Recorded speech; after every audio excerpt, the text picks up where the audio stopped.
chào cả nhà, chào mừng cả nhà đã quay trở lại cùng bếp chay nhà tiếp. Sườn non chay là một món ăn rất quen thuộc trong các bữa cơm chay thường ngày. Có rất nhiều cách chế biến với sườn non chay như sườn rim nước dừa, sườn rim me, sườn rim mặn đều rất ngon. Hôm nay em sẽ giới thiệu đến cả nhà món sườn non chay rim thơm và nước dừa. Để thực hiện món này, cả nhà chuẩn bị giúp em 4 miếng sườn non chay,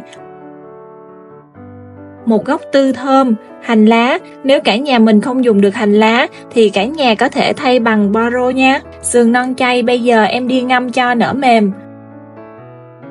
Thơm em đem cắt thành miếng vừa ăn. Em cắt hơi mỏng, cắt như vậy thì khi rim thơm của mình sẽ được thấm gia vị nhanh hơn đó cả nhà. Hành lá phần đầu thì em băm nhỏ để xào cùng với thơm. Lá hành thì em cắt khúc để khi món sườn chay rim thơm chín em cho vào cùng luôn. Phần sườn non chay của em bây giờ đã nở mềm rồi, em xả qua 2-3 lần nước, sau đó em vắt cho thật khô. Bây giờ em đem sườn ra cắt thành từng miếng vừa ăn. Phần sườn chay này em đem chiên cho vàng giòn. Với các món rim hay kho thì phần sườn non chay cả nhà nhớ là chiên cho thật giòn nha. Vì khi sườn giòn rụm thì đến lúc mình kho hay rim, miếng sườn chay của mình sẽ không bị bở ra, mặt khác miếng sườn của mình lại dai dai và dẻo đó cả nhà. Cả nhà chiên cho vàng giòn hai mặt rồi vớt ra nha.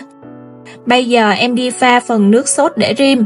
Em cho vào chén 1 muỗng cà phê nước màu, 2 muỗng cà phê dầu hào chay, 1 muỗng cà phê hạt nêm chay. Em cho thêm vào đây 1 chén nước dừa xiêm. Cả nhà khuấy cho hỗn hợp này tan đều nha. Bây giờ em cho nồi lên bếp. Em cho vào đây một ít dầu ăn. Tiếp đến em cho phần đậu hành đã băm nhỏ vào để phi phần hành thơm và hơi vàng. Tiếp đến em cho thơm vào để xào 2-3 phút. Sau khi thấy thơm đã hơi mềm và trong, bây giờ em cho hỗn hợp chén nước sốt vào để rim. Cả nhà rim trên lửa nhỏ cho đến khi phần sốt cạn lại còn 1/2 nha. Bây giờ thì phần nước sốt trong nồi cũng đã cạn còn 1/2 rồi. Bây giờ em cho phần sườn non đã chiên giòn vào nha.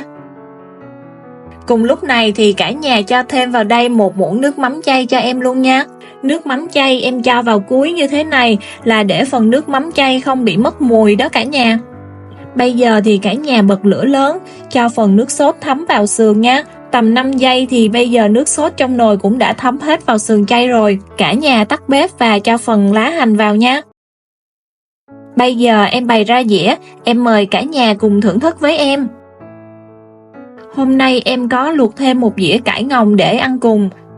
Sườn chay rim thơm thì mềm mềm dai dai không bị bở. Trái thơm thì có vị chua chua ngọt ngọt, ăn cùng rau luộc thanh mát. Món này phải nói là ngon lắm luôn đó cả nhà.